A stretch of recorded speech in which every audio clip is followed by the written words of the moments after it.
Reading by Greg Marguerite. Part 1 of The Creature from Cleveland Depths by Fritz Leiber. Here is a modern tale of an inner-directed sorcerer and an outer-directed sorcerer's apprentice. A tale of The Creature from Cleveland Depths. "Come on, Gussie," Fay prodded quietly. "Quit stalking around like a neurotic bear and suggest something for my invention team to work on. I enjoy visiting you and Daisy, but I can't stay above ground all night." "If being outside the shelters makes you nervous, don't come around any more," Gusterson told him, continuing to stalk. "Why doesn't your invention team think of something to invent? Why don't you?" Huh! In the huh lay triumphant condemnation of a whole way of life. "We do," Fay responded imperturbably, "but a fresh viewpoint sometimes helps." "I'll say it does. Fay, you burglar, I'll bet you've got 20 people like myself you milk for free ideas. First you irritate their bark, and then you make the rounds every so often to draw off the latex or the maple gloop." Fay smiled. "It ought to please you that society still has a use for you ultra inner-directed types. It takes something to make a junior executive stay above ground after dark when the missiles are on the prowl." "Society can't have much use for us or it'd pay us something," Gusterson sourly asserted, staring blankly at the tankless TV and kicking it lightly as he passed on. "No, you're wrong about that, Gussie. Money's not the key goad with you inner-directeds. I got that straight from our motivations chief. Did he tell you what we should use instead to pay the grocer? A deep inner sense of achievement, maybe? Fay, why should I do any free thinking for micro systems?" "I'll tell you why, Gussie. Simply because you get a kick out of insulting us with sardonic ideas. If we take one of them seriously, you think we're degrading ourselves, and that pleases you even more. Like making someone laugh at a lousy pun." Gusterson held still in his roaming and grinned. "That the reason? Huh. I suppose my suggestions would have to be something in the line of ultra subminiaturized computers where one sinister fine etched molecule does the work of 3 big bumbling brain cells." "Not necessarily. Microsystems is branching out. Wheel as free as a rogue star. But I'll pass along to promotion your 1 molecule 3 brain cell sparkler. It's a slight exaggeration, but it's catchy. I'll have my kids watch your ads to see if you use it, and then I'll sue the whole underworld." Gusterson frowned as he resumed his stalking. He stared puzzledly at the antique TV.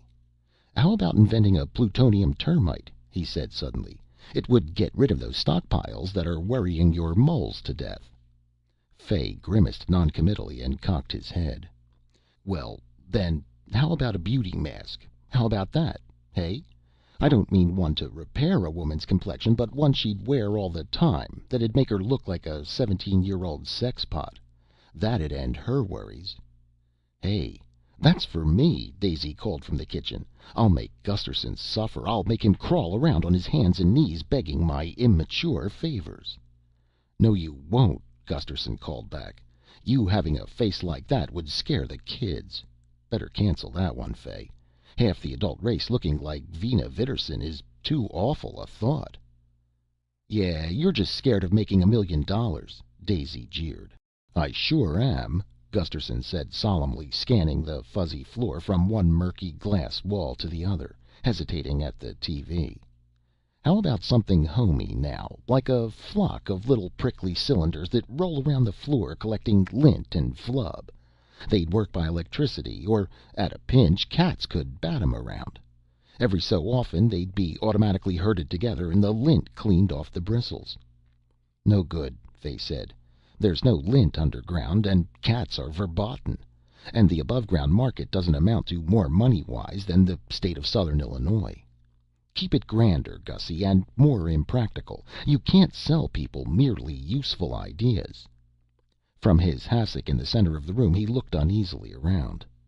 "Say, did that violet tone in the glass come from the high Cleveland hydrogen bomb, or is it just age and ultraviolet, like desert glass?" "No, Somebody's grandfather liked it that color, Gusterson informed him with happy bitterness. I like it too. The glass, I mean, not the tint.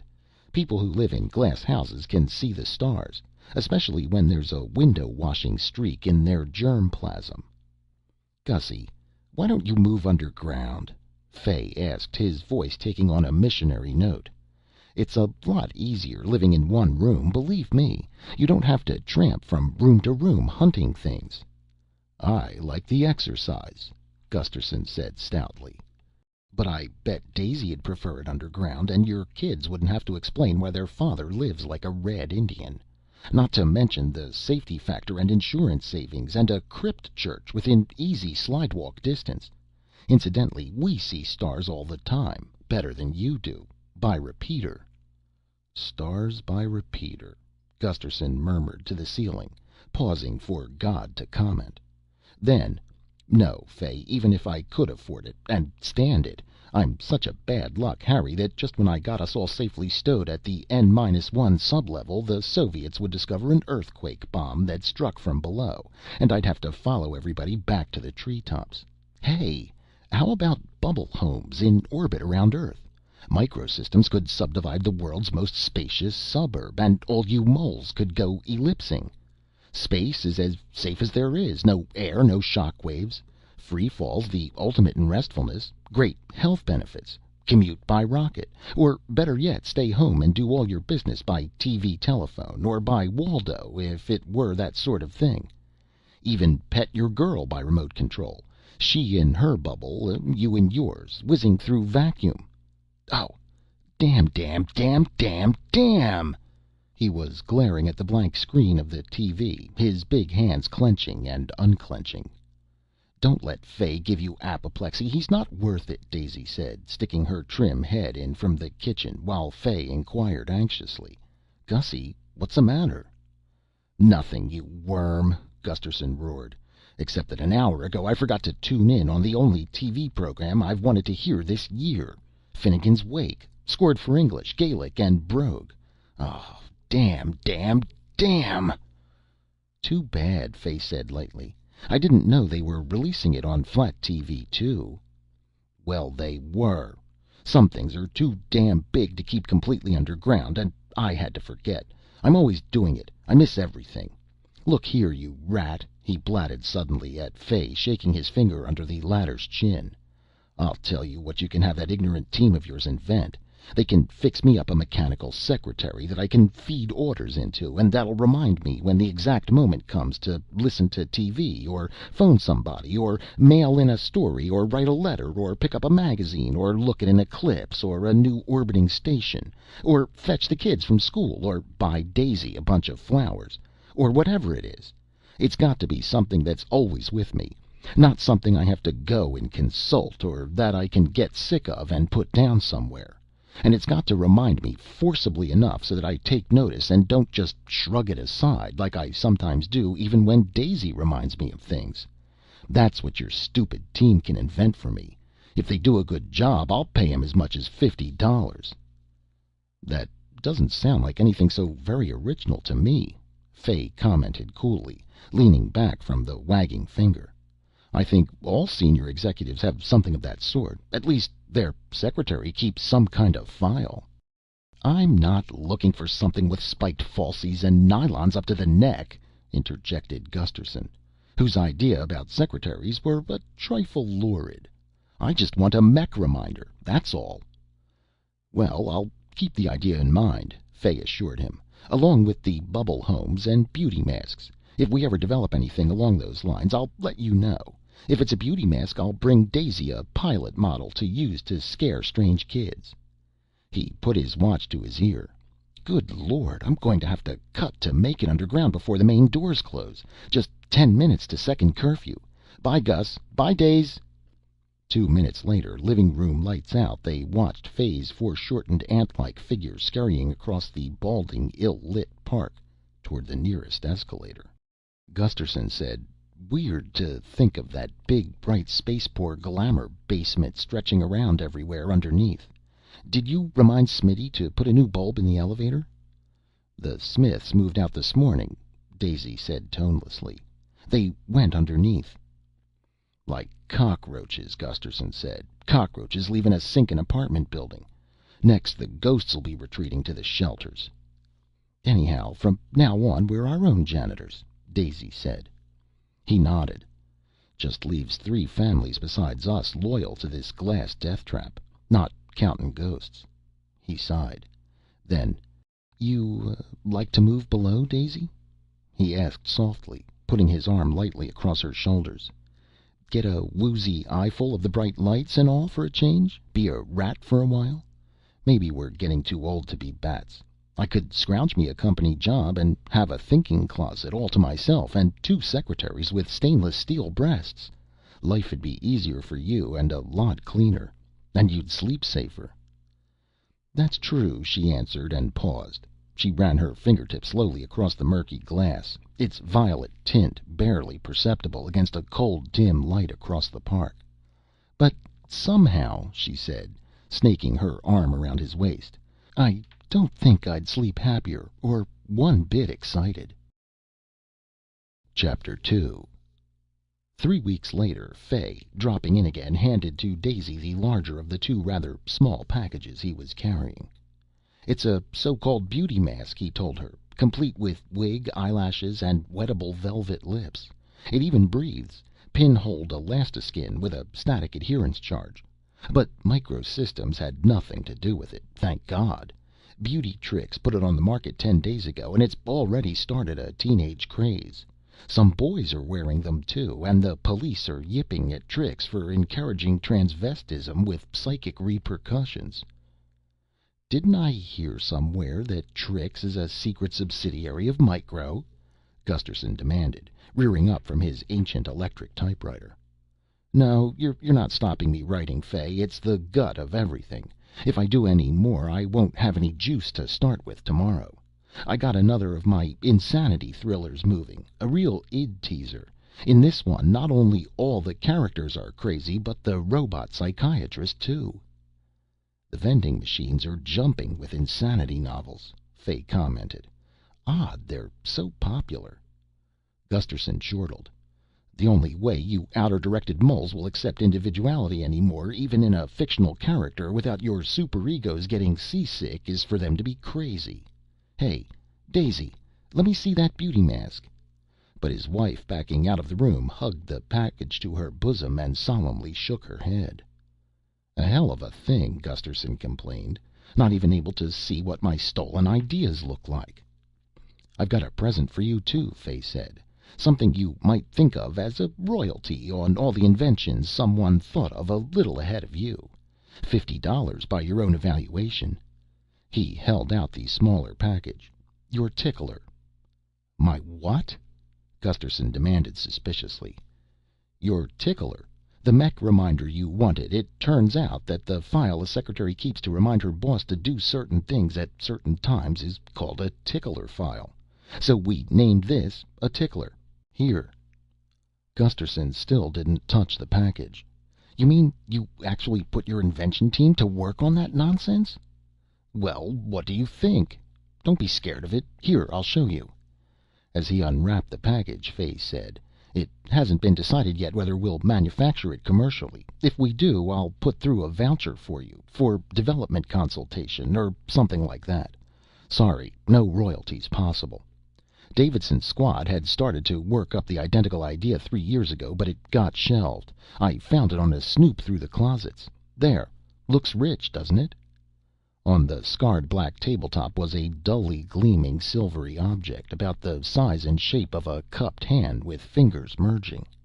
A tiny pellet on a short, near-invisible wire led off from it.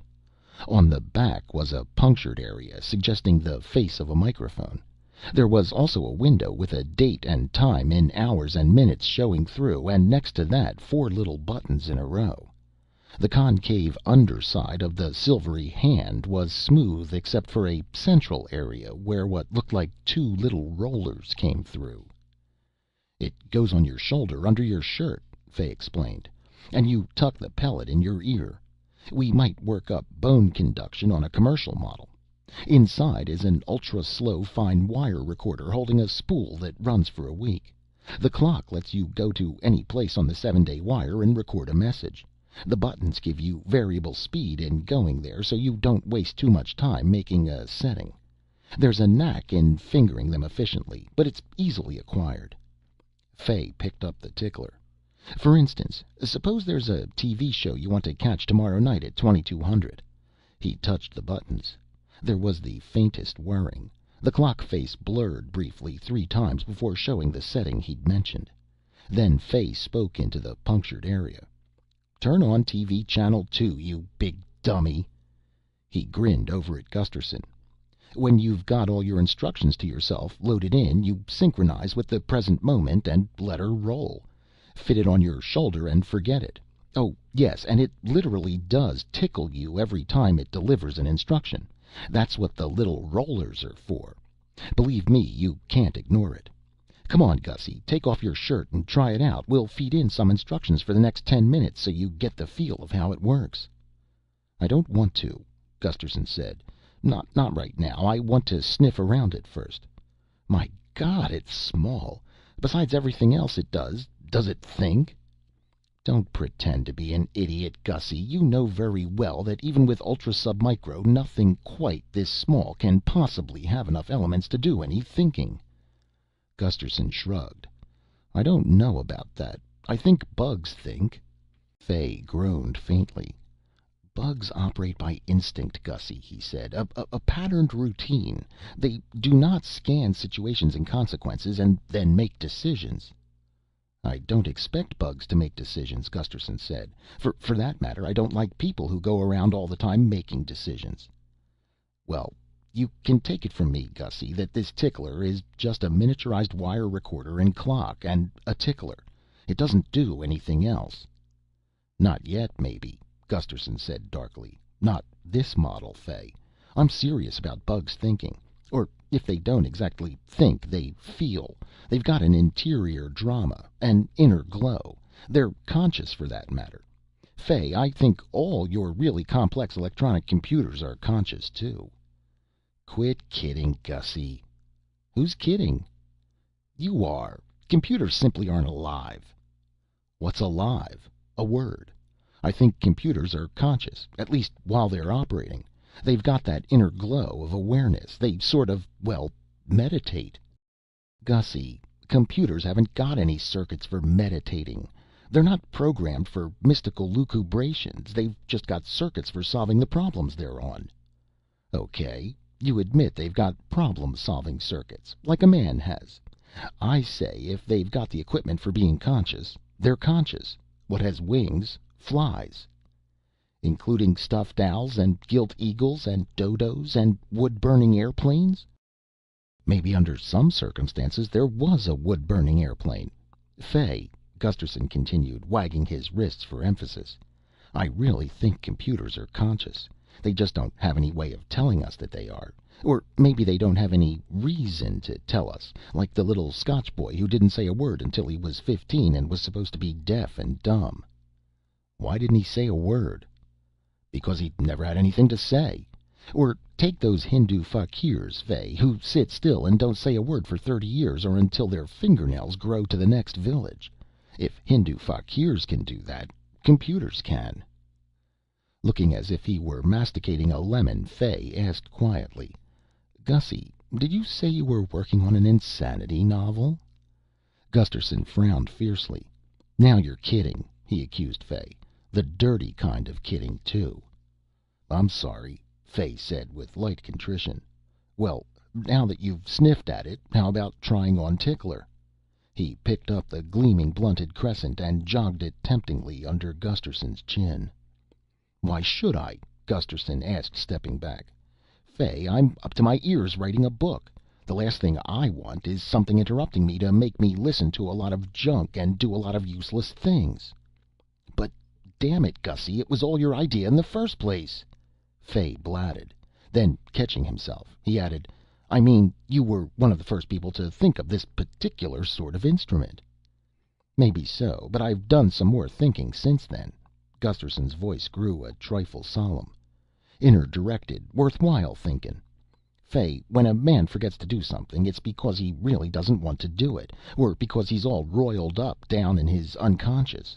He ought to take it as a danger signal and investigate the roiling, not hire himself a human or mech reminder. Bourgeois, Fay retorted. In that case, you shouldn't write memorandums or even take notes. Maybe I shouldn't, Gusterson agreed lamely. I'd have to think that over, too. Ha! Fay jeered. No, I'll tell you what your trouble is, Gussie. You're simply scared of this contraption. You've loaded your skull with horror story nonsense about machines sprouting minds and taking over the world, until you're even scared of a simple miniaturized and clocked recorder. He thrust it out. Maybe I am, Gusterson admitted, controlling a flinch. Honestly, Fay, that thing's got a gleam in its eye, as if it had ideas of its own. Nasty ideas. Gussie, you nut, it hasn't got an eye. Not now, no, but it's got the gleam. The eye may come. It's the Cheshire cat in reverse. If you'd step over here and look at yourself holding it, you could see what I mean. But I don't think computers sprout minds, Fay. I just think they've got minds, because they've got the mind elements. Ho, ho, Fay mocked. Everything that has a material side has a mental side, he chanted. Everything that's a body is also a spirit. Gussie, that dubious old metaphysical dualism went out centuries ago. Maybe so, Gusterson said, but we still haven't anything but that dubious dualism to explain the human mind, have we?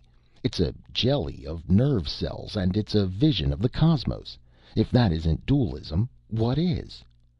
I give up, Gussie. Are you going to try out this tickler? No. But damn it, Gussie, we made it just for you.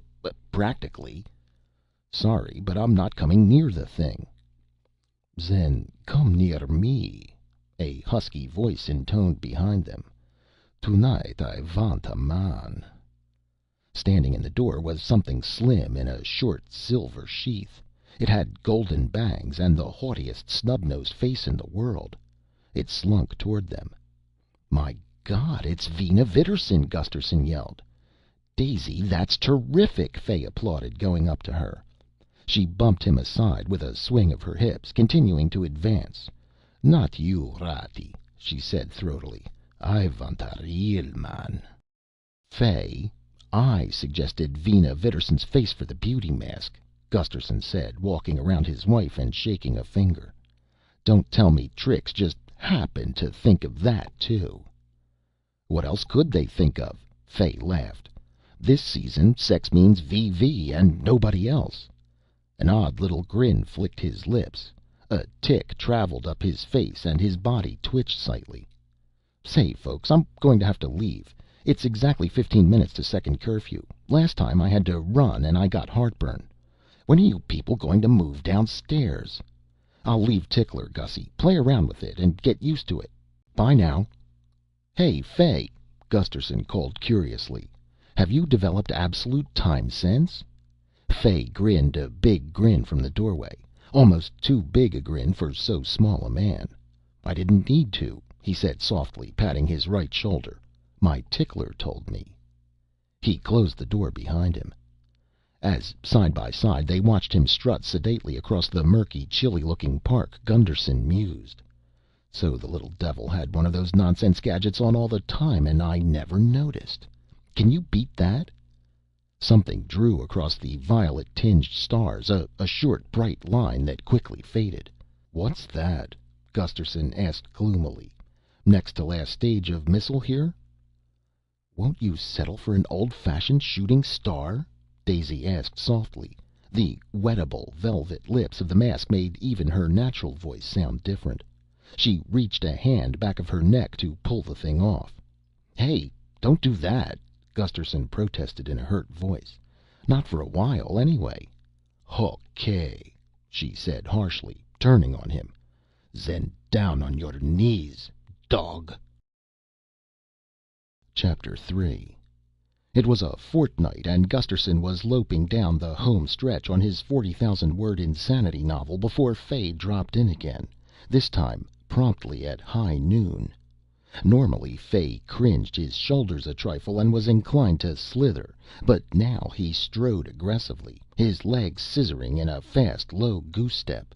He whipped off the sunglasses that all moles wore during topside by day and began to pound Gusterson on the back while calling boisterously, "How are you, Gussie, old boy, old boy?" Daisy came in from the kitchen to see why Gusterson was choking. She was instantly grabbed and violently bussed to the accompaniment of, "Hiya, gorgeous, yum, yum. How about ad-libbing that some weekend?" She stared at Fay dazedly, rasping the back of her hand across her mouth, while Gusterson yelled, "Quit that! What's got into you, Fay? Have they transferred you out of R&D to company morale? Do they line up all the secretaries at roll call and make you give them an 8-hour energizing kiss?" "Huh! Wouldn't you like to know?" Fay retorted. He grinned, twitched jumpingly, held still a moment, then hustled over to the far wall. "Look out there," he rapped, pointing through the violet glass at the gap between the two nearest old skyscraper apartments. "In 30 seconds you'll see them test the new needle bomb at the other end of Lake Erie. It's educational." He began to count off seconds, vigorously semaphoring his arm. 2, 3. "Gussie, I've put through a voucher for 2 yards for you. Budgeting squawked, but I pressured 'em." Daisy squealed, "Yards? Are those dollar thousands?" While Gusterson was asking, "Then you're marketing the tickler?" "Yes, yes," Fay replied to them in turn. 9, 10. Again he grinned and twitched. "Time for noon comstaff," he announced staccato. "Pardon the hush box." He whipped a pancake phone from under his coat, clapped it over his face, and spoke fiercely but inaudibly into it, continuing to semaphore. Suddenly he thrust the phone away. 29, 30. "Thar she blows." An incandescent streak shot up the sky from a little above the far horizon, and a doubly dazzling point of light appeared just above the top of it, with the effect of God dotting an I. "Ha! That'll skewer the espionage satellites like swatting flies," Fay proclaimed as the portent faded. "Bracing! Gussie, where's your tickler? I've got a new spool for it that'll razzle-dazzle you." "I'll bet," Gusterson said dryly. "Daisy?" "You gave it to the kids and they got to fooling with it and broke it." "No matter," Fay told them with a large sidewise sweep of his hand. "Better you wait for the new model. It's a 6-way improvement." "So I gather," Gusterson said, eyeing him speculatively. "Does it automatically inject you with cocaine? A fix every hour on the second?" "Ha ha joke. Gussie, it achieves the same effect without using any dope at all. Listen, a tickler reminds you of your duties and opportunities, your chances for happiness and success. What's the obvious next step? Throw it out the window? By the way, how do you do that when you're underground? We have high-speed garbage boosts. The obvious next step is to give the tickler a heart. It not only tells you, it warmly persuades you. It doesn't just say, 'Turn on the TV channel 2 Joyce program.' It brills at you. 'Kid, old kid, race for the TV and flip that 2 switch. There's a great show coming through the pipes this second plus 10. You'll enjoy the hell out of yourself. Grab a ticket to ecstasy.'" "My God," Gusterson gasped. "Are those the kind of jolts it's giving you now?" "Don't you get it, Gussie? You never load your tickler except when you're feeling buoyantly enthusiastic. You don't just tell yourself what to do hour by hour next week. You sell yourself on it. That way you not only make doubly sure you'll obey instructions, but you constantly re-inoculate yourself with your own enthusiasm." "I can't stand myself when I'm that enthusiastic," Gusterson said. "I feel ashamed for hours afterwards." "You're warped. All this lonely sky life. What's more, Gussie, think how still more persuasive some of those instructions would be if they came to a man in his best girl's most bedroomy voice, or his doctor's, or psycher's if it's that sort of thing, or Vina Vidarsson's. By the way, Days, don't wear that beauty mask outside. It's a grand misdemeanor ever since 10,000 teenagers rioted through Tunnel Mart wearing them, and VV's suing Trix." "No chance of that," Daisy said. Gusterson got excited and bit off the nose. She pinched her own delicately. "I'd no more obey my enthusiastic self," Gusterson was brooding, "than I'd obey a Napoleon drunk on his own brandy, or a hopped up St. Francis. Re-inoculated with my own enthusiasm? I'd die, just like from a snake bite." "Warped, I said," Fay dogmatized, stamping around. Gussie, having the instructions persuasive instead of neutral, turned out to be only the opening wedge. The next step wasn't so obvious, but I saw it. Using subliminal verbal stimuli in his tickler, a man can be given constant, supportive, euphoric therapy 24 hours a day. And it makes use of all that empty wire. We've revived the ideas of a pioneer dynamic psycher named Dr. Cooey. For instance, right now my tickler is saying to me, in tones too soft to reach my conscious mind, but do they stab into the unconscious? Day by day, in every way, I'm getting sharper and sharper. It alternates that with gutsier and gutsier, and, well, forget that. Cooey mostly used better and better, but that seems too general. And every 100th time it says them out loud, and the tickler gives me a brush, just a faint cooch, to make sure I'm keeping in touch. That third word pair, Daisy wondered, feeling her mouth reminiscently. Could I guess? Gunderson's eyes had been growing wider and wider. "Fay," he said, "I could no more use my mind for anything if I knew all that was going on in my inner ear than if I were being brushed down with brooms by 3 witches. Look here," he said with loud authority, "you got to stop all this. It's crazy. Fay, if Micro'll junk the tickler, I'll think you up something else to invent, something real good." "Your inventing days are over," Fay brilled gleefully. "I mean, you'll never equal your masterpiece." "How about," Gusterson bellowed, "an anti-individual guided missile? The physicists have got small-scale anti-gravity good enough to float and fly something the size of a hand grenade. I can smell that, even though it's a back-of-the-safe military secret.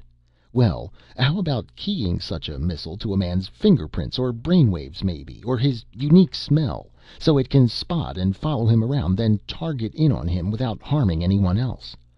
Long-distance assassination, and the stinkin' just gets in. Or you could simply load it with some disgusting goo and key it to teenagers as a group. That'd take care of them. Fay, doesn't it give you a rich, warm kick to think of my midget missiles buzzing around in your tunnels, seeking out evildoers like a swarm of angry wasps or angelic bumblebees?" "You're not luring me down any side trails," Fay said laughingly. He grinned and twitched, then hurried toward the opposite wall, motioning them to follow. Outside, about 100 yards beyond the purple glass, rose another ancient glass-walled apartment skyscraper. Beyond, Lake Erie rippled glintingly. "Another bomb test?" Gunderson asked. Fay pointed at the building. "Tomorrow," he announced, "a modern factory, devoted solely to the manufacture of ticklers, will be erected on that site." "You mean one of those windowless phallic eyesores?" Gunderson demanded.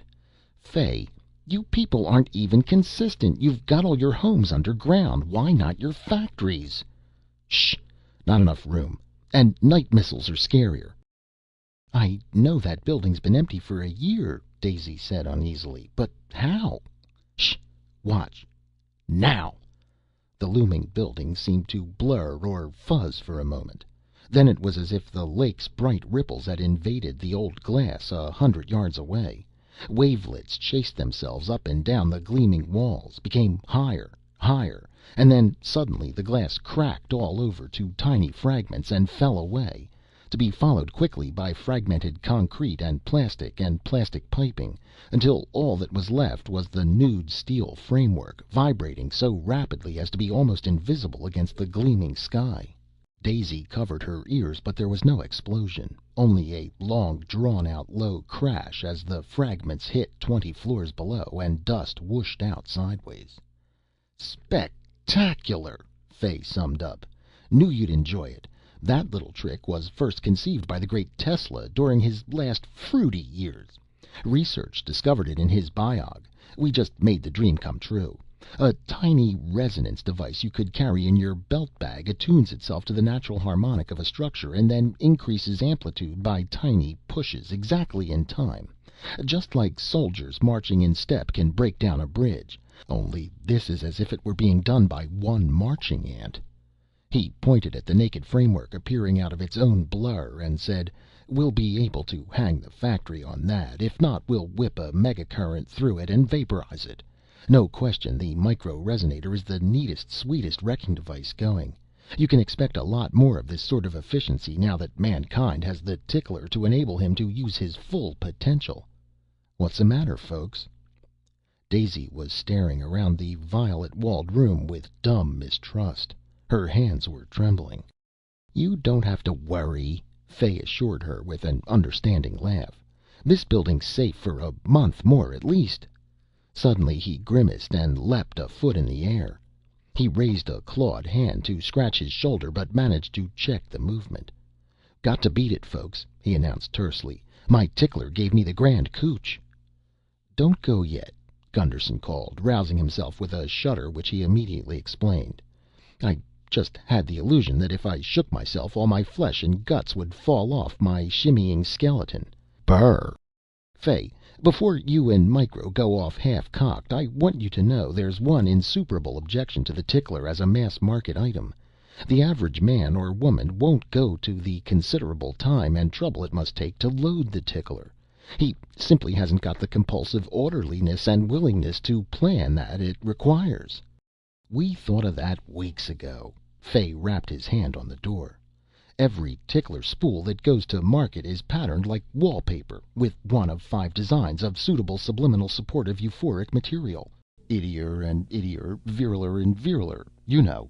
The buyer is robot interviewed for an hour, his personalized daily routine laid out and thereafter templated on his weekly spool. He's strongly urged next to take his tickler to his doctor and psycher for further instruction imposition. We've been working with the medical profession from the start. They love the tickler because it reminds people to take their medicine on the dot, and rest and eat and go to sleep just when and how Doc says. This is a big operation, Gussie. A big operation. Bye." Daisy hurried to the wall to watch him cross the park. Deep down she was a wee bit worried that he might linger to attach a micro-resonator to this building, and she wanted to time him. But Gusterson settled down to his typewriter and began to bat away. "I want to have another novel started," he explained to her, "before the ant marches across this building in about 4.5 weeks, or a million sharp little gutsy guys come swarming out of the ground and heave it into Lake Erie." Chapter 4. Early next morning, windowless walls began to crawl up the stripped skyscraper between them and the lake.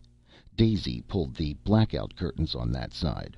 For a day or two longer their thoughts and conversations were haunted by Gusterson's vague sardonic visions of a horde of tickler-energized moles pouring up out of the tunnels to tear down the remaining trees, tank the atmosphere, and perhaps somehow dismantle the stars. At least on this side of the world. But then they both settled back into their customary easygoing routines. Gusterson typed. Daisy made her daily shopping trip to a little topside daytime store, and started painting a mural on the floor of the empty apartment next to theirs. "We ought to lasso some neighbors," she suggested once. "I need somebody to hold my brushes and admire.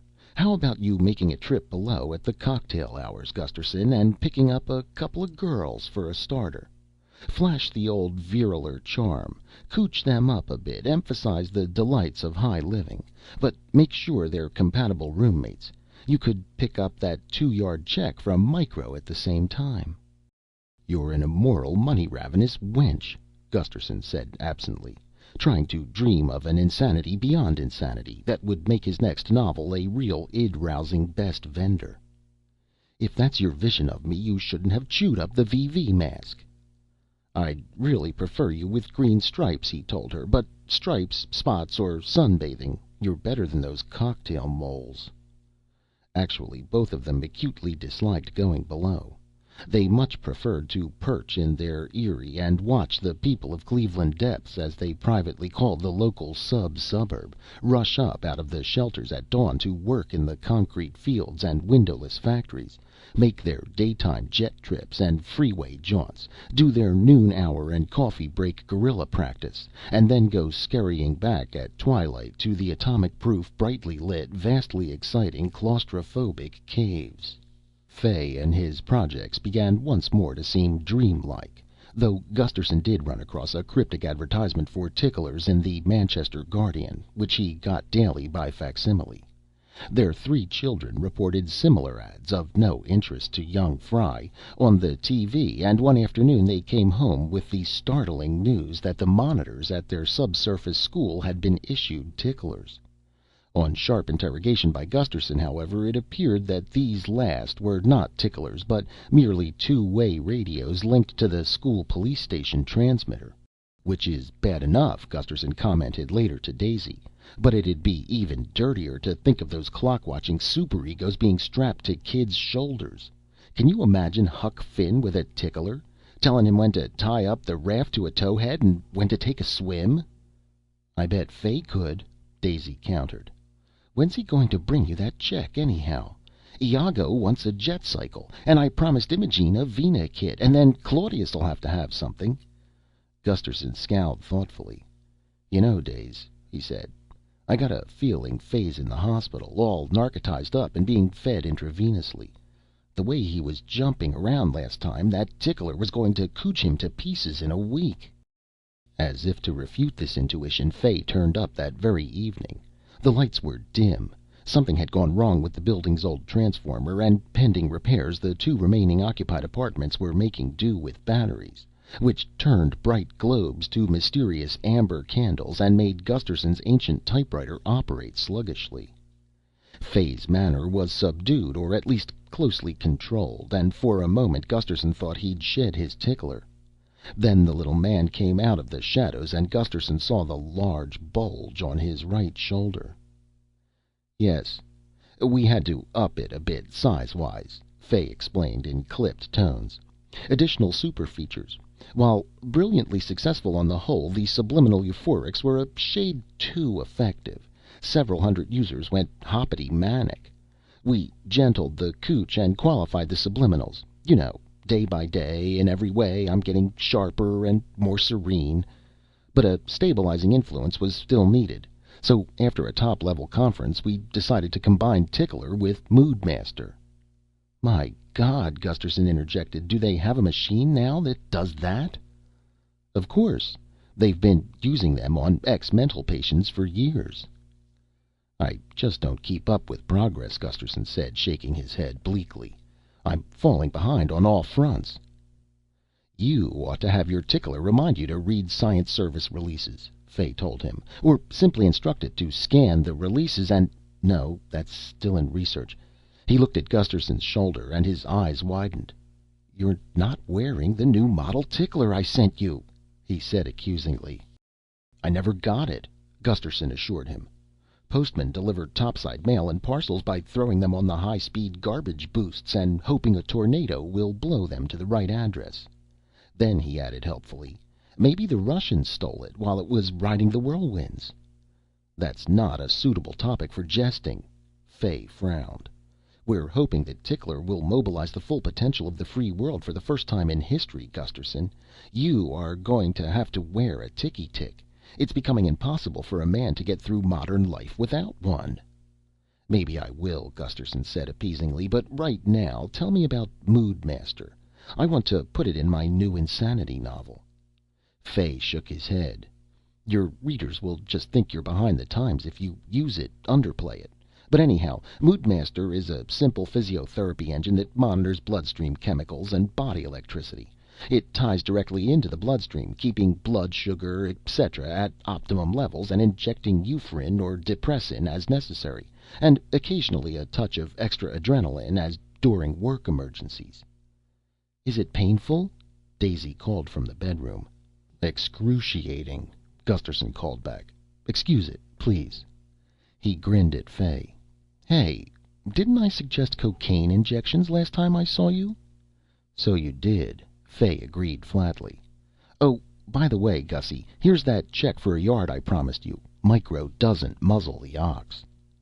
Hooray! Daisy cheered faintly. I thought you said it was going to be for two, Gusterson complained. Budgeting always forces a last-minute compromise, Fay shrugged. You have to learn to accept those things. I love accepting money, and I'm glad any time for 3 feet, Daisy called agreeably. 6 feet might make me wonder if I weren't an insect, but getting a yard just makes me feel like a gangster's moll. Want to come out and gloat over the yard paper, Toots, and stuff it in your diamond-embroidered net stocking top? Gusterson called back. No, I'm doing something to that portion of me just now, but hang on to the yard, Gusterson. Aye, aye, Cap'n, he assured her, then turning back to Fay. So, you've taken the Dr. Cooey repeating out of the tickler? Oh, no, just balanced it off with depressin. The subliminals are still a prime sales point. All the tickler features are cumulative, Gussie. You're still underestimating the scope of the device. I guess I am. What's this work emergencies business? If you're using the tickler to inject drugs into workers to keep them going, that's really just my cocaine suggestion modernized, and I'm putting in for another thou.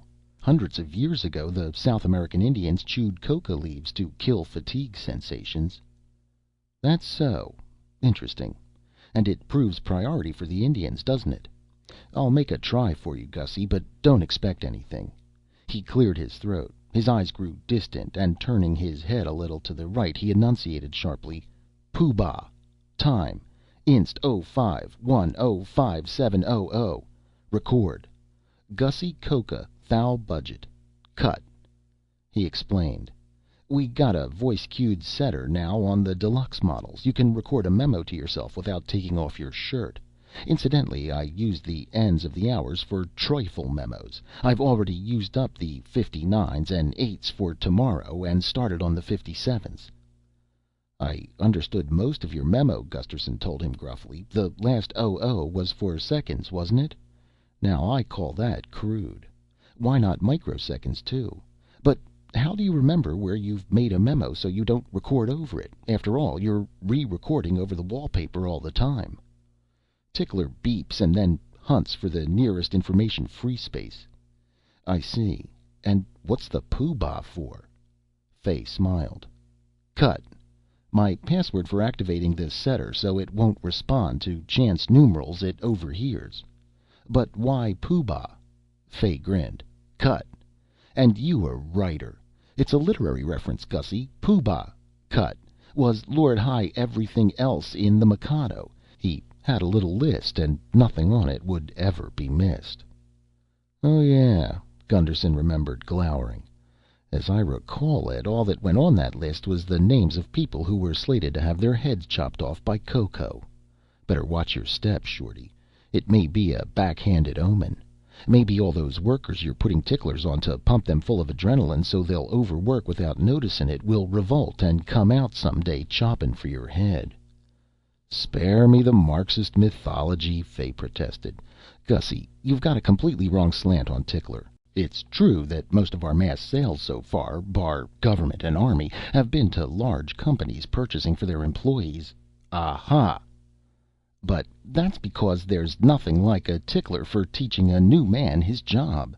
It tells him from instant to instant what he must do, while he's already on the job and without disturbing other workers. Magnetizing a wire with a job pattern is the easiest thing going, and you'd be astonished what the subliminals do for employee morale. It's this way, Gussie. Most people are too improvident and unimaginative to see in advance the advantages of ticklers. They buy one because the company strongly suggests it, and payment is on easy installments withheld from salary. They find a tickler makes the work day go easier. The little fellow perched on your shoulder is a friend, exuding comfort and good advice. The first thing he's set to say is, "Take it easy, pal." Within a week they're wearing their ticklers 24 hours a day and buying a tickler for the wife so she'll remember to comb her hair and smile real pretty and cook favorite dishes. I get it, Fay, Gusterson cut in. The tickler is the newest fad for increasing worker efficiency. Once I read somewheres it was salt tablets. They had salt tablet dispensers everywhere, even in air-conditioned offices where there wasn't a moist armpit twice a year and the gals sweat only champagne. A decade later, people wondered what all those dusty white pills were for. Sometimes they mistook them for tranquilizers. It'll be the same way with ticklers. Somebody'll open a musty closet and see jumbled heaps of these gripping hand silvery gadgets gathering dust curls and... They will not, Fay protested vehemently. Ticklers are not a fad. They're history changers. They're free world revolutionary. Why, before Microsystems put a single one on the market, we made it a rule that every Micro employee had to wear one. If that's not having supreme confidence in a product... Every employee except the top executives, of course, Gusterson interrupted jeeringly. And that's not demoting you, Fay. As the R&D chief most closely involved, you'd naturally have to show special enthusiasm. But you're wrong there, Gussie, Fay crowed. Man for man, our top executives have been more enthusiastic about their personal ticklers than any other class of worker in the whole outfit. Gusterson slumped and shook his head. If that's the case, he said darkly, maybe mankind deserves the tickler. I'll say it does, Fay agreed loudly without thinking. Then, oh, can the carping, Gussie. Tickler's a great invention. Don't depreciate it just because you had something to do with its genesis. You're going to have to get in the swim and wear one. Maybe I'd rather drown horribly. Can the gloom talk too, Gussie? I said it before and I'll say it again. You're just scared of this new thing. Why, you've even got the drapes pulled so you won't have to look at the tickler factory. Yes, I am scared, Gusterson said. Really scared. Oh. Fay whirled around. Daisy was standing in the bedroom doorway, wearing the short silver sheath.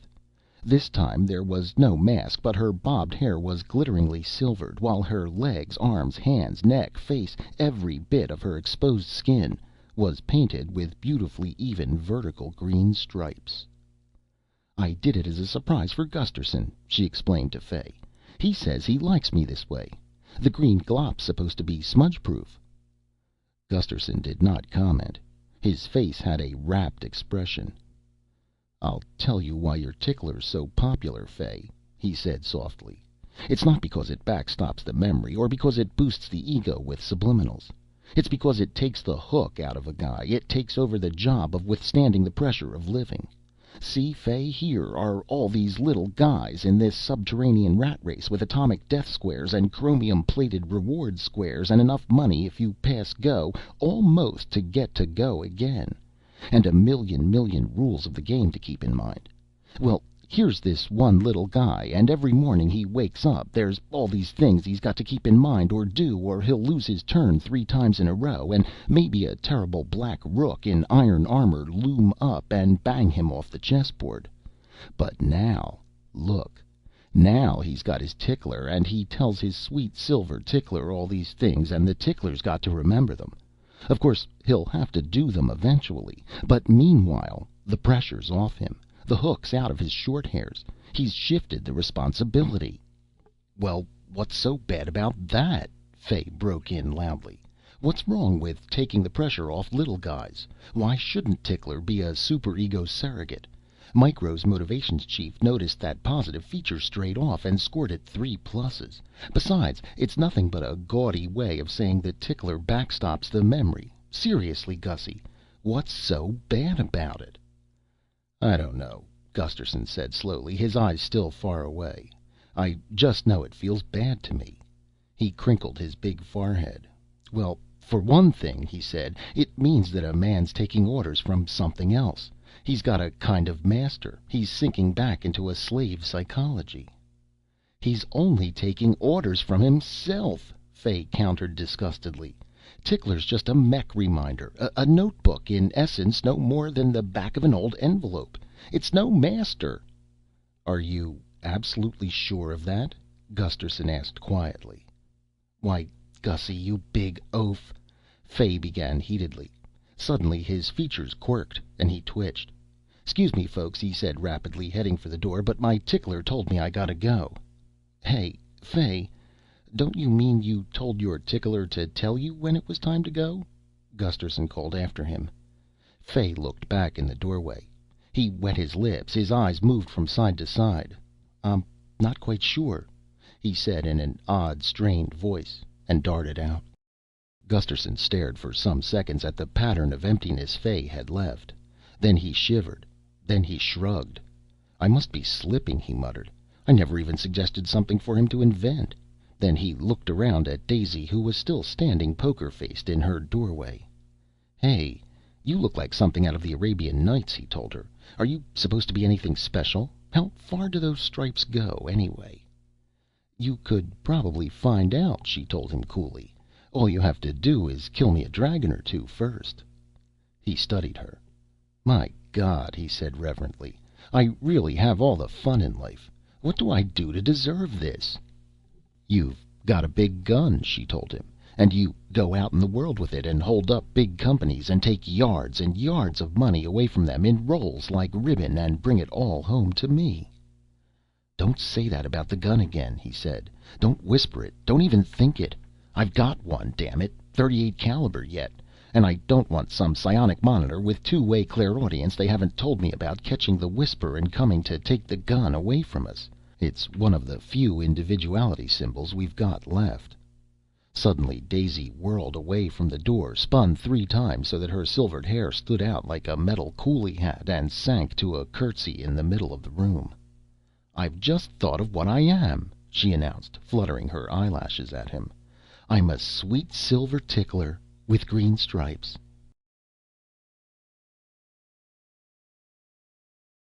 End of Part 1 of The Creature from Cleveland Depths by Fritz Leiber.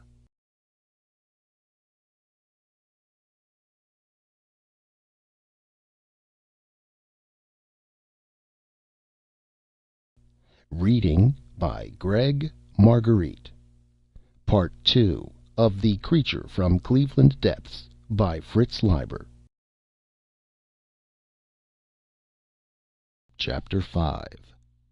Next day, Daisy cashed the microcheck for 1,000 silver smackers, which she hid in a broken radionic coffee urn. Gusterson sold his insanity novel, and started a new one about a mad medic with a hiccupy, hysterical chuckle who gimmicked mood masters to turn mental patients into nymphomaniacs, mass murderers, and compulsive saints. But this time he couldn't get Fay out of his mind, or the last chilling words the nervous little man had spoken. For that matter, he couldn't blank the underground out of his mind as effectively as usual. He had the feeling that a new kind of mole was loose in the burrows, and that the ground at the foot of their skyscraper might start humping up any minute. Toward the end of one afternoon, he tucked a half-dozen newly typed sheets in his pocket, shrouded his typer, went to the hat rack, and took down his prize, a miner's hardtop cap with electric headlamp. "Going below, Cap'n," he shouted toward the kitchen. "Be back for second dog watch," Daisy replied. "Remember what I told you about lassoing me some art-conscious girl neighbors?" "Only if I meet a piebald one with a taste for scotch. Or maybe a pearl gray biped jaguar with violet spots," Gusterson told her, clapping on the cap with a "we who are about to die" gesture. Halfway across the park to the escalator bunker, Gusterson's heart began to tick. He resolutely switched on his headlamp. As he'd known it would, the hatch robot whirred an extra higher pitched 10 seconds when it came to his topside address, but it ultimately dilated the hatch for him, first handing him a claim check for his ID card. Gusterson's heart was ticking like a sledgehammer by now. He hopped clumsily onto the escalator, clutching the moving guardrail to either side, then shut his eyes as the steps went over the edge and became what felt like vertical. An instant later he forced his eyes open, unclipped a hand from the rail, and touched the second switch beside his headlamp, which instantly began to blink whitely, as if he were a civilian plane flying into a nest of military jobs. With a further effort he kept his eyes open and flinchingly surveyed the scene around him. After zigging through a bomb-proof half-furlong of roof, he was dropping into a large twilit cave. The blue-black ceiling twinkled with stars. The walls were pierced at floor level by a dozen archways, with busy niche stores and glowing advertisements crowded between them. From the archways some 3 dozen sidewalks curved out, tangenting off each other in a bewildering multiple cloverleaf. The sidewalks were packed with people, traveling motionless like purposeful statues, or pivoting with practiced grace from one sidewalk to another, like 1,000 torero doing Veronicas. The sidewalks were moving faster than he recalled from his last venture underground, and at the same time the whole pedestrian concourse was quieter than he remembered. It was as if the 5,000 or so moles in view were all listening. For what? But there was something else that had changed about them, a change that he couldn't for a moment define, or unconsciously didn't want to. Clothing style? No. My God, they were all wearing identical monster masks? No, no. Hair color? Well, he was studying them so intently that he forgot his escalator was landing. He came off it with a heel-jarring stumble and bumped into a knot of 4 men on the tiny triangular hold-still. These 4 at least sported a new style wrinkle: ribbed gray shoulder capes that made them look as if their heads were poking up out of the center of bulgy umbrellas or giant mushrooms. One of them grabbed hold of Gusterson and saved him from staggering onto a sidewalk that might have carried him to Toledo. "Gussie, you dog! You must have ESP'd. I wanted to see you," Fay cried, patting him on the elbows. "Meet Davidson and Kester and Hazen, colleagues of mine. We're all micromen." Fay's companions were staring strangely at Gusterson's blinking headlamp. Fay explained rapidly. "Mr. Gusterson is an insanity novelist. You know, ID." "Inner-directed spells id," Gusterson said absently, still staring at the interweaving crowd beyond them, trying to figure out what made them different from last trip. "Creativity fuel, cranky. Explodes through the parietal fissure if you look at it cross-eyed." "Ha ha!" Fay laughed. "Well, boys, I've found my man. How's the new novel perking, Gussie?" "Got my climax, I think," Gusterson mumbled, still peering puzzledly around Fay at the slide-standers. "Moodmaster's going to come alive. Ever occur to you that mood is doom spelled backwards? And then—" He let his voice trail off as he realized that Kester and Davidson and Hazen had made their farewells and were sliding into the distance. He reminded himself wryly that nobody ever wants to hear an author talk. He's much too good a listener to be wasted that way. Let's see, was it that everybody in the crowd had the same facial expression, or showed symptoms of the same disease? "I was coming to visit you, but now you can pay me a call," Fay was saying. "There are 2 matters I want to—" Gusterson stiffened. "My God, they're all hunchbacked!" he yelled. "Shh! Of course they are," Fay whispered reprovingly. "They're all wearing their ticklers, but you don't need to be insulting about it." "I'm getting out of here." Gusterson turned to flee as if from 5,000 Richard III's. "Oh, no, you're not," Fay amended, drawing him back with one hand. Somehow, underground, the little man seemed to carry more weight. "You're having cocktails in my thinking box. Besides, climbing a down escalator will give you a heart attack." In his home habitat, Gusterson was about as easy to handle as a rogue rhinoceros. But away from it, and especially if underground, he became more like a pliable elephant. All his bones dropped out through his feet, as he described it to Daisy. So now he submitted miserably as Fay surveyed him up and down, switched off his blinking headlamp — "That coal miner caper is corny, Gussie" — and then, surprisingly rapidly, stuffed his belt bag under the right shoulder of Gusterson's coat and buttoned the latter to hold it in place. "So you won't stand out," he explained. Another swift survey. "You'll do. Come on, Gussie, I've got lots to brief you on." 3 rapid paces, and then Gusterson's feet would have gone out from under him, except that Fay gave him a mighty shove. The small man sprang onto the slidewalk after him, and then they were skimming effortlessly side by side.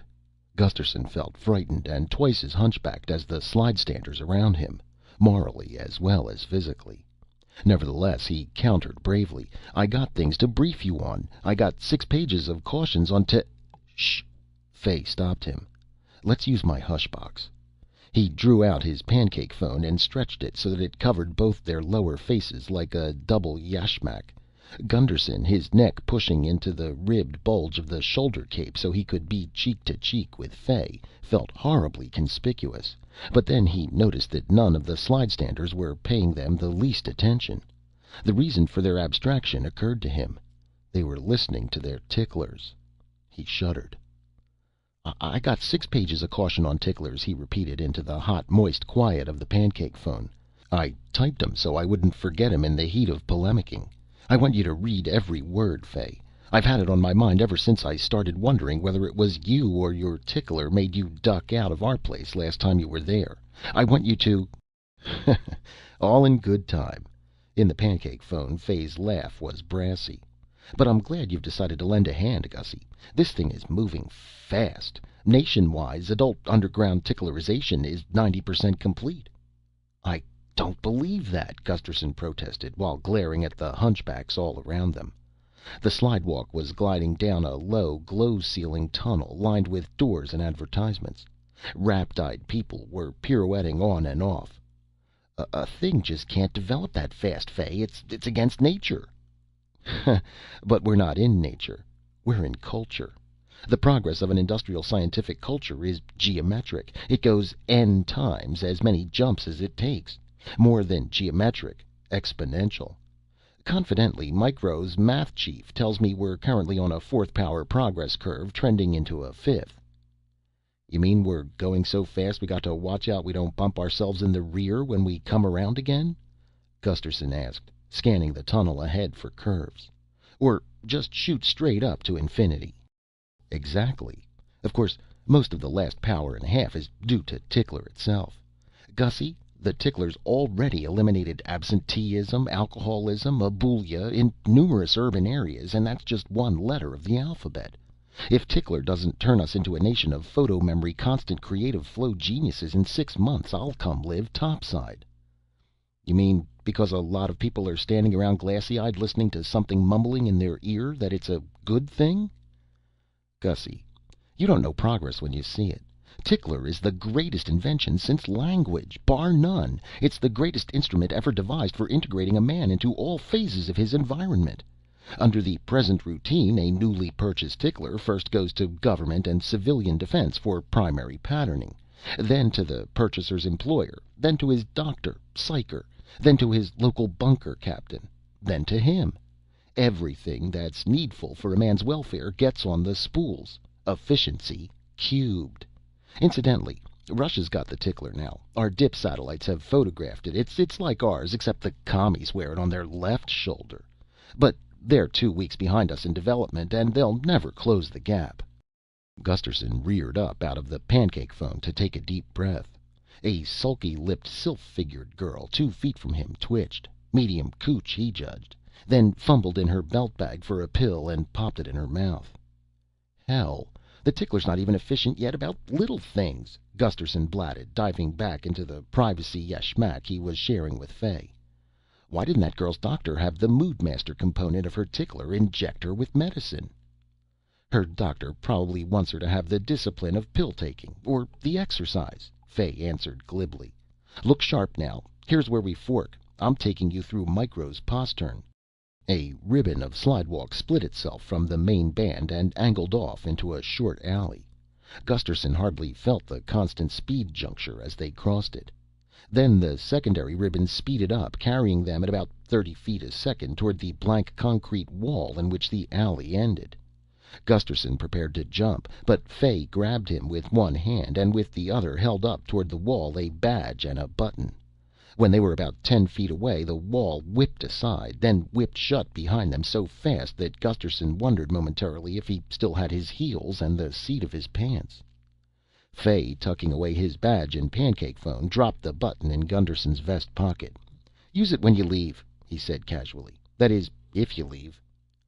Gusterson, who was trying to read the do and don't posters papering the walls they were passing, started to probe that last sinister supposition, but just then the ribbon slowed, a swinging door opened and closed behind them, and they found themselves in a luxuriously furnished thinking box, measuring at least 8 feet by 5. "Hey, this is something," Gusterson said appreciatively to show he wasn't an utter yokel. then drawing on research he'd done for period novels. Why, it's as big as a Pullman car compartment or a first mate's cabin in the War of 1812. You really must rate." Fay nodded, smiling wanly, and sat down with a sigh on a compact overstuffed swivel chair. He let his arms dangle and his head sink into his puffed shoulder cape. Gusterson stared at him. It was the first time he could ever recall the little man showing fatigue. "Tickler currently does have one serious drawback," Fay volunteered. "It weighs 28 pounds. You feel it when you've been on your feet a couple of hours. No question we're going to give the next model that anti-gravity feature you mentioned for pursuit grenades. We'd have had it in this model except that there were so many other things to be incorporated." He sighed again. "Why, the scanning and decision-making elements alone tripled the mass." "Hey," Gunderson protested, thinking especially of the sulky-lipped girl. "Do you mean to tell me all those other people were toting 2 stone?" Fay shook his head heavily. "They were all wearing Mark III or IV. I'm wearing Mark VI," he said, as one might say. "I'm carrying the genuine cross, not one of the balsa ones." But then his face brightened a little, and he went on.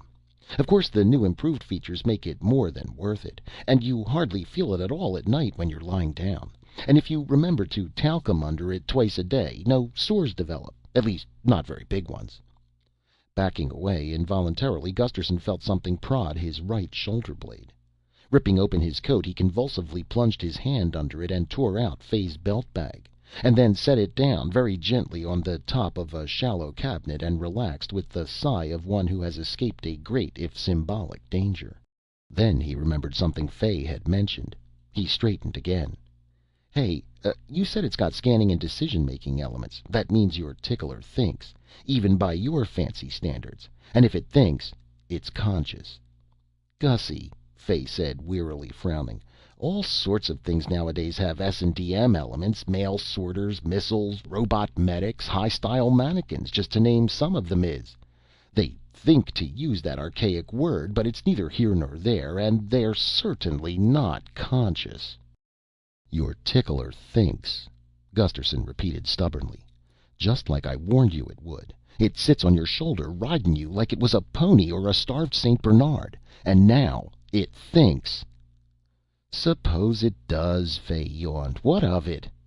He gave a rapid, sinuous, one-sided shrug that made it look for a moment as if his left arm had 3 elbows.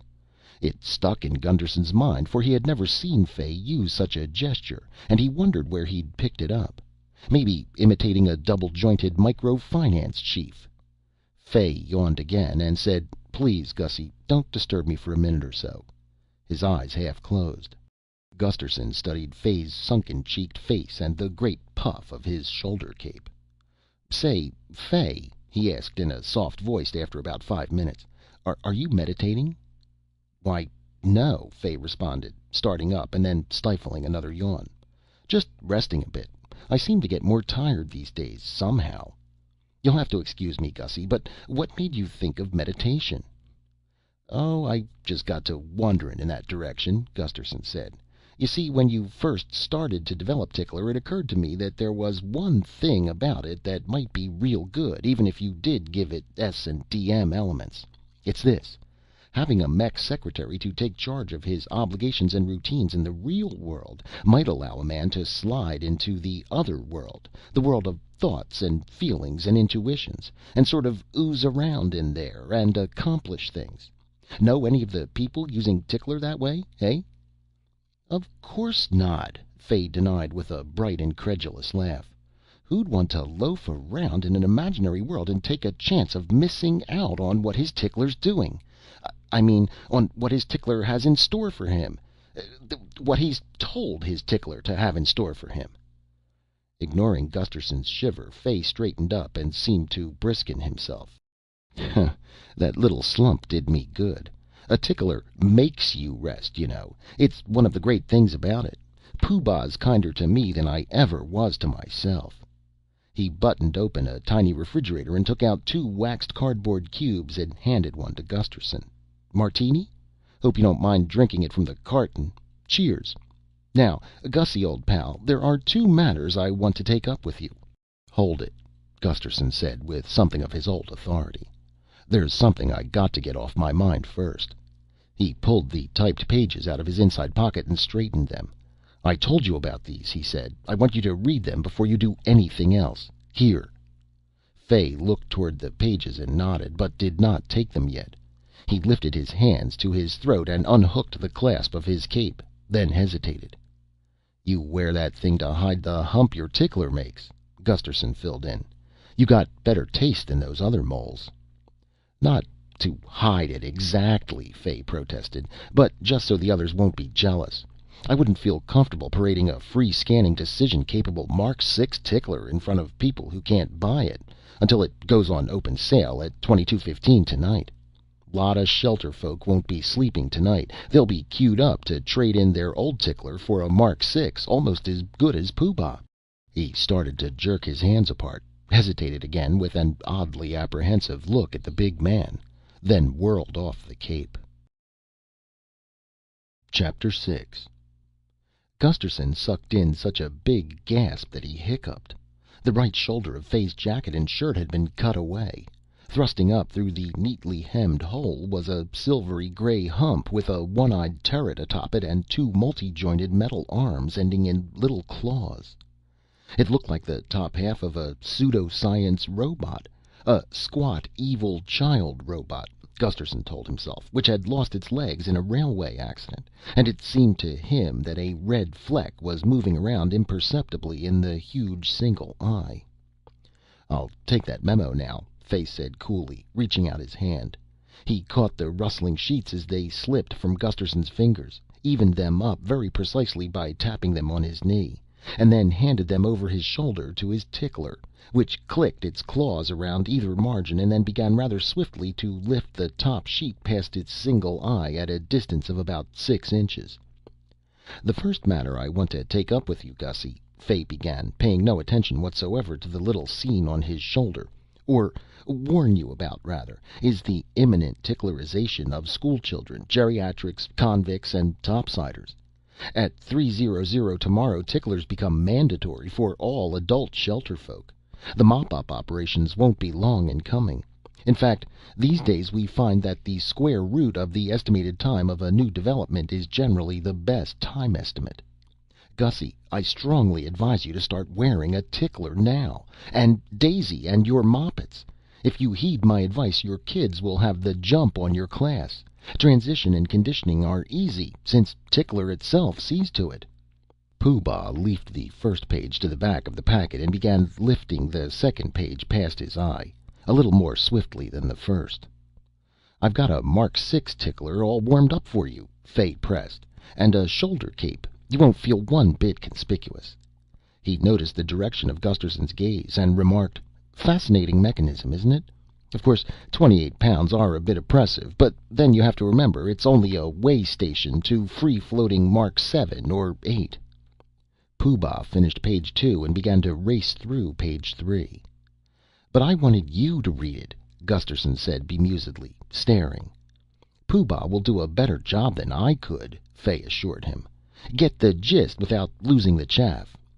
"But damn it, it's all about him," Gusterson said a little more strongly. "He won't be objective about it." "A better job," Fay reiterated, "and more fully objective. Pooh Bah's set for full precis. Stop worrying about it. He's a dispassionate machine, not a fallible, emotionally disturbed human misled by the will-o'-the-wisp of consciousness. Second matter. Micro Systems is impressed by your contributions to Tickler and will recruit you as a senior consultant with a salary and thinking box as big as my own. Family quarters to match. It's an unheard of high start, Gussie. I think you'd be a fool." He broke off, held up a hand for silence, and his eyes got a listening look. Pooh Bah had finished page 6 and was holding the packet motionless. After about 10 seconds, Fay's face broke into a big fake smile. He stood up, suppressing a wince, and held out his hand. "Gussie," he said loudly, "I am happy to inform you that all your fears about Tickler are so much thistledown. My word on it, there's nothing to them at all. Pooh Bah's precis, which he's just given to me, proves it." "Look," Gusterson said solemnly, "there's one thing I want you to do. Purely to humor an old friend, but I want you to do it. Read that memo yourself." "Certainly I will, Gussie," Fay continued in the same ebullient tones. "I'll read it." He twitched and his smile disappeared. A little later." "Sure," Gusterson said dully, holding his hand to his stomach. "And now, if you don't mind, Fay, I'm going home. I feel just a bit sick. Maybe the ozone and the other additives in your shelter air are too heady for me. It's been years since I tramped through a pine forest." "But, Gussie, you've hardly got here. You haven't even sat down. Have another martini. Have a seltzer pill. Have a whiff of oxy. Have a—" "No, Fay. I'm going home right away. I'll think about the job offer. Remember, read that memo." "I will, Gussie. I certainly will. You know your way? The button takes you through the wall. Bye now." He sat down abruptly and looked away. Gusterson pushed through the swinging door. He tensed himself for the step across onto the slowly moving reverse ribbon. Then, on an impulse, he pushed ajar the swinging door and looked back inside. Fay was sitting as he'd left him, apparently lost in listless brooding. On his shoulder, Pooh Bah was rapidly crossing and uncrossing its little metal arms, tearing the memo to smaller and smaller shreds. It let the scraps drift slowly toward the floor and oddly writhed its three-elbowed left arm. And then Gunderson knew from whom, or rather from what, Fay had copied his new shrug. Chapter 7. When Gusterson got home toward the end of the second dog watch, he slipped aside from Daisy's questions and set the children laughing with a graphic enactment of his slide-standing technique, and a story about getting his head caught in a thinking box built for a midget physicist. After supper he played with Imogene, Iago, and Claudius until it was their bedtime, and thereafter was unusually attentive to Daisy, admiring her fading green stripes. Though he did spend a while in the next apartment, where they stored their outdoor camping equipment. But the next morning he announced to the children that it was a holiday, the feast of St. Gusterson, and then took Daisy into the bedroom and told her everything. When he'd finished, she said, "This is something I've got to see for myself." Gusterson shrugged.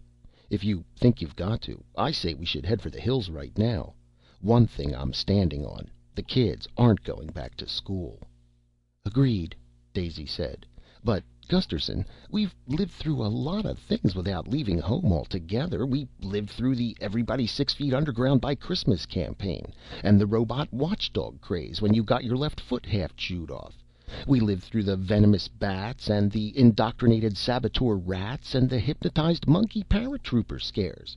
We lived through the voice of safety, and the anti-communist somno instruction, and rightist pills, and jet-propelled vigilantes. We lived through the cold out, when you weren't supposed to turn on a toaster for fear its heat would be a target for prowl missiles, and when people with fevers were unpopular. We lived through—" Gusterson patted her hand. "You go below," he said. "Come back when you've decided this is different. Come back as soon as you can, anyway. I'll be worried about you every minute you're down there." When she was gone, in a green suit and hat to minimize, or at least justify, the effect of the faded stripes, Gusterson doled out to the children provender and equipment for a camping expedition to the next floor. Iago led them off in stealthy Indian file. Leaving the hall door open, Gusterson got out his .38 and cleaned and loaded it, meanwhile concentrating on a chess problem with the idea of confusing a hypothetical psionic monitor. By the time he had hid the revolver again, he heard the elevator creaking back up. Daisy came dragging in without her hat, looking as if she'd been concentrating on a chess problem for hours herself, and just now given up. Her stripes seemed to have vanished. Then Gusterson decided this was because her whole complexion was a touch green. She sat down on the edge of the couch and said without looking at him, "Did you tell me, Gusterson, that everybody was quiet and abstracted and orderly down below? Especially the ones wearing ticklers, meaning pretty much everybody?" "I did," he said. "I take it that's no longer the case. What are the new symptoms?" She gave no indication. After some time she said, "Gusterson, do you remember the Doré illustrations of the Inferno?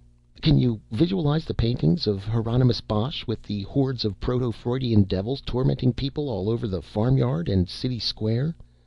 Did you ever see the Disney animations of Mussorgsky's Witches' Sabbath music?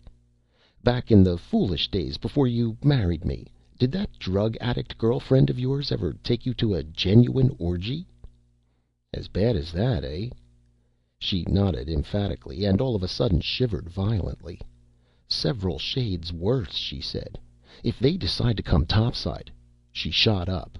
Where are the kids? Upstairs, camping in the mysterious wilderness of the 21st floor, Gusterson reassured her. Let's leave 'em there until we're ready to... He broke off. They both heard the faint sound of thudding footsteps. They're on the stairs, Daisy whispered, starting to move toward the open door. But are they coming from up or down? It's just one person, judged Gusterson, moving after his wife. Too heavy for one of the kids. The footsteps doubled in volume and came rapidly closer. Along with them there was an agonized gasping. Daisy stopped, staring fearfully at the open doorway. Gusterson moved past her, then he stopped too. Fay stumbled into view and would have fallen on his face except he clutched both sides of the doorway halfway up. He was stripped to the waist. There was a little blood on his shoulder. His narrow chest was arching convulsively, the ribs standing out starkly as he sucked in oxygen to replace what he'd burned up running up 25 flights. His eyes were wild. "They've taken over," he panted. Another gobbling breath. "Gone crazy." Two more gasps. "Gotta stop 'em." His eyes filmed. He swayed forward. Then Gusterson's big arms were around him and he was carrying him to the couch. Daisy came running from the kitchen with a damp, cool towel. Gusterson took it from her and began to mop Fay off. He sucked in his own breath as he saw that Fay's right ear was raw and torn. He whispered to Daisy, "Look at where that thing savaged him." The blood on Fay's shoulder came from his ear. Some of it stained a flush-skin plastic fitting that had two small valved holes in it and that puzzled Gusterson until he remembered that Moodmaster tied into the bloodstream. For a second he thought he was going to vomit. The dazed look slid aside from Fay's eyes. He was gasping less painfully now. He sat up, pushing the towel away, buried his face in his hands for a few seconds, then looked over the fingers at the two of them. "I've been living in a nightmare for the last week," he said in a taut, small voice. "Knowing the thing had come alive and trying to pretend to myself that it hadn't. Knowing it was taking charge of me more and more. Having it whisper in my ear over and over again in a cracked little rhyme that I could only hear every 100th time. Day by day, in every way, you're learning to listen and obey. Day by day." His voice started to go high. He pulled it down and continued harshly. "I ditched it this morning when I showered. It let me break contact to do that. It must have figured it had complete control of me, mounted or dismounted. I think it's telepathic. And then it did some, well, rather unpleasant things to me late last night. But I pulled together my fears and my will and I ran for it. The slidewalks were chaos. The Mark 6 ticklers showed some purpose, though I couldn't tell you what. But as far as I could see, the Mark 3s and 4s were just cooching their mounts to death. Chinese feather torture. Giggling, gasping, choking gales of mirth. People are dying of laughter. Ticklers. The irony of it. It was the complete lack of order and sanity, and that let me get topside. There were things I saw... Once again his voice went shrill. He clapped his hand to his mouth and rocked back and forth on the couch. Gusterson gently but firmly laid a hand on his good shoulder. "Steady," he said. "Here, swallow this." Fay shoved aside the short brown drink. "We've got to stop them!" he cried. "Mobilize the topsiders, contact the wilderness patrols and manned satellites, pour ether in the tunnel air pumps, invent and crash manufacture missiles that will home on ticklers without harming humans. SOS Mars and Venus, dope the shelter water supply, do something! Gussie, you don't realize what people are going through down there every second." "I think they're experiencing the ultimate in outer directedness," Gusterson said gruffly. "Have you no heart?" Fay demanded. His eyes widened as if he were seeing Gusterson for the first time. Then, accusingly, pointing a shaking finger. "You invented the tickler, George Gusterson. It's all your fault. You've got to do something about it." Before Gusterson could retort to that, or begin to think of a reply, or even assimilate the full enormity of Fay's statement, he was grabbed from behind and frog-marched away from Fay, and something that felt remarkably like the muzzle of a large-caliber gun was shoved in the small of his back. Under cover of Fay's outburst, a huge crowd of people had entered the room from the hall. 8 to be exact. But the weirdest thing about them to Gusterson was that from the first instant he had the impression that only one mind had entered the room, and that it did not reside in any of the 8 persons, even though he recognized 3 of them, but in something that they were carrying. Several things contributed to this impression. The 8 people all had the same blank expression, watchful yet empty-eyed. They all moved in the same slithery crouch, and they all had taken off their shoes. Perhaps, Gusterson thought wildly, they believed he and Daisy ran a Japanese flat. Gusterson was being held by 2 burly women, one of them quite pimply. He considered stamping on her toes, but just at that moment the gun dug in his back with a corkscrew movement. The man holding the gun on him was Fay's colleague, Davidson. Some yards beyond Fay's couch, Kester was holding a gun on Daisy without digging it into her, while the single strange man holding Daisy herself was doing so quite decorously, a circumstance which afforded Gusterson minor relief, since it made him feel less guilty about not going berserk. 2 more strange men, one of them in purple lounging pajamas, the other in the gray uniform of a slidewalk inspector, had grabbed Fay's skinny upper arms, one on either side, and were lifting him to his feet while Fay was struggling with such desperate futility and gibbering so pitifully that Gusterson momentarily had second thoughts about the moral imperative to go berserk when menaced by hostile force. But again the gun dug into him with a twist. Approaching Fay face on was the 3rd Micro-Man Gusterson had met yesterday, Hazen. It was Hazen who was carrying, quite reverently or solemnly, or at any rate very carefully, the object that seemed to Gusterson to be the mind of the little storm troop presently desecrating the sanctity of his own individual home. All of them were wearing ticklers, of course. The 3 Micro-Men, the heavy emergent Mark 6s with their clawed and jointed arms and monocular cephalic turrets. The rest lower numbered marks of the sort that merely made Richard III humps under clothing. The object that Hazen was carrying was the Mark 6 tickler Gusterson had seen Fay wearing yesterday. Gusterson was sure it was Pooh Bah because of its air of command, and because he would have sworn on a mountain of Bibles that he recognized the red fleck lurking in the back of its single eye.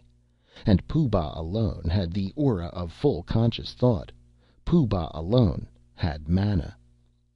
It is not good to see an evil legless child robot with dangling straps bossing, apparently by telepathic power, not only 3 objects of its own kind and 5 close primitive relatives, but also 8 human beings, and in addition throwing into a state of twitching terror 1 miserable thin-chested half-crazy research and development director.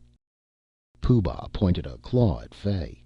Fay's handlers dragged him forward, still resisting, but more feebly now, as if half hypnotized, or at least cowed. Gusterson grunted an outraged "Hey!" and automatically struggled a bit, but once more the gun dug in. Daisy shut her eyes, then firmed her mouth and opened them again to look. Seating the tickler on Fay's shoulder took a little time, because 2 blunt spikes in the bottom had to be fitted into the valved holes in the flush-skin plastic disc. When at last they plunged home, Gusterson felt very sick indeed, and then even more so as the tickler itself poked a tiny pellet on a fine wire into Fay's ear. The next moment Fay had straightened up and motioned his handlers aside. He tightened the straps of his tickler around his chest and under his armpits, and he held out a hand, and somebody gave him a shoulderless shirt and coat. He slipped into them smoothly, Pooh Bah dexterously using its little claws to help put its turret and body through the neatly hemmed holes. The small storm troop looked at Fay with deferential expectation. He held still for a moment, as if thinking, and then walked over to Gusterson and looked him in the face, and again held still. Fay's expression was jaunty on the surface, agonized underneath. Gusterson knew that he wasn't thinking at all, but only listening for instructions from something that was whispering on the very threshold of his inner ear. "Gussie, old boy," Fay said, twitching a depthless grin, "I'd be very much obliged if you'd answer a few simple questions." His voice was hoarse at first, but he swallowed twice and corrected that. "What exactly did you have in mind when you invented the ticklers? What exactly are they supposed to be?" "Why, you miserable—" Gusterson began in a kind of confused horror. Then he got a hold of himself and said curtly, "They were supposed to be mech reminders. They were supposed to record memoranda and—" Fay held up a palm and shook his head and again listened for a space. Then, "That's how ticklers were supposed to be of use to humans," he said. I don't mean that at all. I mean how ticklers were supposed to be of use to themselves. Surely you had some notion." Fay wet his lips. "If it's any help," he added, "keep in mind that it's not Fay who's asking this question, but Pooh Bah." Gusterson hesitated. He had the feeling that every one of the 8 dual beings in the room was hanging on his answer, and that something was boring into his mind and turning over his next thoughts and peering at and under them before he had a chance to scan them himself. Pooh Bah's eye was like a red searchlight. "Go on," Fay prompted. "What were ticklers supposed to be for themselves?" "Nothin'," Gusterson said softly. "Nothin' at all." He could feel the disappointment well up in the room, and with it a touch of something like panic. This time Fay listened for quite a long while. "I hope you don't mean that, Gussie," he said at last, very earnestly. "I mean, I hope you hunt deep and find some ideas you forgot, or maybe never realized you had at the time. Let me put it to you differently. What's the place of ticklers in the natural scheme of things? What's their aim in life, their special reason, their genius, their final cause? What gods should ticklers worship?" But Gusterson was already shaking his head. He said, "I don't know anything about that at all." Fay sighed and gave simultaneously with Pooh Bah the now familiar triple jointed shrug. Then the man briskened himself. "I guess that's as far as we can get right now," he said. "Keep thinking, Gussie. Try to remember something. You won't be able to leave your apartment. I'm setting guards. If you want to see me, tell them. Or just think. In due course you'll be questioned further. In any case, perhaps by special methods, perhaps you'll be ticklerized. That's all. Come on, everybody. Let's get going." The pimply woman and her pal let go of Gusterson. Daisy's man loosened his decorous hold. Davidson and Kester sidled away with an eye behind them, and the little storm troop trudged out. Fay looked back in the doorway. "I'm sorry, Gussie," he said, and for a moment his old self looked out of his eyes. "I wish I could—" A claw reached for his ear. A spasm of pain crossed his face. He stiffened and marched off. The door shut. Gusterson took 2 deep breaths that were close to angry sobs. Then, still breathing stentorously, he stamped into the bedroom. "What?" Daisy asked, looking after him. He came back carrying his .38 and headed for the door. "What are you up to?" she demanded, knowing very well. "I'm going to blast that iron monkey off Fay's back if it's the last thing I do." She threw her arms around him. "Now let me go," Gusterson growled. "I gotta be a man one time, anyway." As they struggled for the gun, the door opened noiselessly. Davidson slipped in and deftly snatched the weapon out of their hands before they realized he was there. He said nothing, only smiled at them and shook his head in sad reproof as he went out. Gusterson slumped. "I knew they were all psionic," he said softly. "I just got out of control now. That last look Fay gave us." He touched Daisy's arm. "Thanks, kid." He walked to the glass wall and looked out desultorily. After a while he turned and said, "Maybe you better be with the kids, eh? I imagine the guards'll let you through." Daisy shook her head. "The kids never come home until supper. For the next few hours they'll be safer without me." Gusterson nodded vaguely, sat down on the couch and propped his chin on the base of his palm. After a while his brow smoothed and Daisy knew that the wheels had started to turn inside and the electrons to jump around, except that she reminded herself to permanently cross out those particular figures of speech from her vocabulary. After about half an hour, Gusterson said softly, "I think the ticklers are so psionic that it's as if they have just one mind. If I were with them very long, I'd start to be part of that mind. Say something to one of them, and you say it to all." 15 minutes later. "They're not crazy. They're just newborn. Like ones that were creating a cooching chaos downstairs were like babies, kicking their legs and waving their eyes, trying to see what their bodies could do. Too bad their bodies are us." 10 minutes more. "I gotta do something about it. Fay's right. It's all my fault. He's just the apprentice. I'm the old sorcerer himself." 5 minutes more, gloomily. "Maybe it's man's destiny to build live machines and then bow out of the cosmic picture. Except the ticklers need us, damn it, just like nomads need horses." Another 5 minutes. "Maybe somebody could dream up a purpose in life for the ticklers, even a religion, the first church of Pooh-Bah Tickler. But I hate selling other people's spiritual ideas, and that'd still leave ticklers parasitic on humans." As he murmured those last words, Gusterson's eyes got wide as a maniac's, and a big smile reached for his ears. He stood up and faced himself toward the door. "What are you intending to do now?" Daisy asked flatly. "I'm merely going out and save the world," he told her. "I may be back for supper, and I may not." Chapter 8. Davidson pulled out from the wall against which he'd been resting himself and his two-stone tickler and moved to block the hall.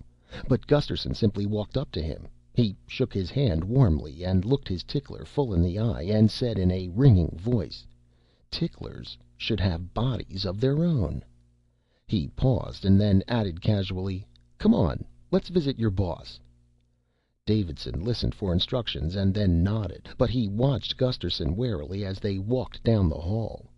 In the elevator, Gusterson repeated his message to the second guard, who turned out to be the pimply woman, now wearing shoes. This time he added, "Ticklers shouldn't be tied to the frail bodies of humans, which need a lot of thoughtful supervision and drug injecting and can't even fly." Crossing the park, Gusterson stopped a humpbacked soldier and informed him, "Ticklers gotta cut the apron string and snap the silver cord and go out into the universe and find their own purposes." Davidson and the pimply woman didn't interfere. They merely waited and watched, and then led Gusterson on. On the escalator, he told someone, "It's cruel to tie ticklers to slow-witted, snaily humans when ticklers can think and live 10,000 times as fast." He finished plucking the figure from the murk of his unconscious. By the time they got to the bottom, the message had become, "Ticklers should have a planet of their own." They never did catch up with Fay, although they spent 2 hours skimming around on sidewalks under the subterranean stars, pursuing rumors of his presence. Clearly the boss tickler, which was how they thought of Pooh-Bah, led an energetic life. Gusterson continued to deliver his message to all and sundry at 30-second intervals. Toward the end, he found himself doing it in a dreamy and forgetful way. His mind, he decided, was becoming assimilated to the communal telepathic mind of the ticklers. It did not seem to matter at the time. After 2 hours, Gusterson realized that he and his guides were becoming part of a general movement of people, a flow as mindless as that of blood corpuscles through the veins, yet at the same time dimly purposeful. At least there was the feeling that it was at the behest of a mind far above. The flow was topside. All the sidewalks seemed to lead to the concourses and the escalators. Gusterson found himself part of a human stream, moving into the tickler factory adjacent to his apartment, or another factory very much like it. Thereafter, Gusterson's awarenesses were dimmed. It was as if a bigger mind were doing the remembering for him, and it were permissible and even mandatory for him to dream his way along. He knew vaguely that days were passing. He knew he had work of a sort. At one time he was bringing food to gaunt-eyed, tickler-mounted humans working feverishly in a production line, human hands and tickler claws working together in a blur of rapidity on silvery mechanisms that moved along jumpily on a great belt. At another he was sweeping piles of metal scraps and garbage down a gray corridor. Two scenes stood out a little more vividly. A windowless wall had been knocked out for 20 feet. There was blue sky outside, its light almost hurtful, and a drop of many stories. A file of humans were being processed. When one of them got to the head of the file, his or her tickler was ceremoniously unstrapped from his shoulder and welded into a silvery cask with smoothly pointed ends. The result was something that looked, at least in the case of the Mark 6 ticklers, like a stubby silver submarine, child size. It would hum gently, lift off the floor, and then fly slowly out through the big blue gap. Then the next tickler-ridden human would step forward for processing. The second scene was in a park, the sky again blue, but big and high, with an argosy of white clouds. Gusterson was lined up in a crowd of humans that stretched as far as he could see, row on irregular row. Martial music was playing. Overhead hovered a flock of little silver submarines, lined up rather more orderly in the air than the humans were on the ground. The music rose to a heart-quickening climax. The tickler nearest Gusterson gave, as if to say, "And now? Who knows?" a triple-jointed shrug that stung his memory. Then the ticklers took off, straight up, on their new and shining bodies. They became a flight of silver geese, of silver midges, and the humans around Gusterson lifted a ragged cheer. That scene marked the beginning of the return of Gusterson's mind and memory. He shuffled around a bit, spoke vaguely to 3 or 4 people he recalled from the dream days, and then headed for home and supper, 3 weeks late, and as disoriented and emaciated as a bear coming out of hibernation. 6 months later, Fay was having dinner with Daisy and Gusterson. The cocktails had been poured and the children were playing in the next apartment. The transparent violet walls brightened, then gloomed as the sun dipped below the horizon. Gusterson said, "I see where a spaceship out beyond the orbit of Mars was holed by a tickler. I wonder where the little guys are headed now." Fay started to give a writhing left-arm shrug, but stopped himself with a grimace. "Maybe out of the solar system altogether," suggested Daisy, who'd recently dyed her hair fire-engine red and was wearing red leotards. "They got a weary trip ahead of them," Gusterson said, "unless they work out a hyper-Einsteinian drive on the way." Fay grimaced again. He was still looking rather peaked.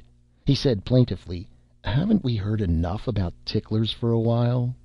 "I guess so," Gunderson agreed. "But I get to wondering about the little guys. They were so serious and intense about everything. I never did solve their problem, you know. I just shifted it onto other shoulders than ours. No joke intended," he hurried to add. Fay forebode to comment.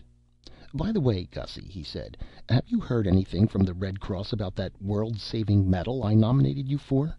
I know you think the whole concept of world-saving medals is ridiculous, especially when they started giving them to all heads of state who didn't start atomic wars while in office, but—" "Nary a peep," Gusterson told him. "I'm not proud, Fay. I could use a few world-saving medals. I'd start a flurry in the old gold market. But I don't worry about those things. I don't have time to. I'm busy these days thinking up a bunch of new inventions." "Gussie!" Fay said sharply, his face tightening in alarm. "Have you forgotten your promise?" "Course not, Fay. My new inventions aren't for Micro or any other firm. They're just a legitimate part of my literary endeavors. Happens my next insanity novel is going to be about a mad inventor." End of Part 2 of The Creature from Cleveland Depths by Fritz Leiber.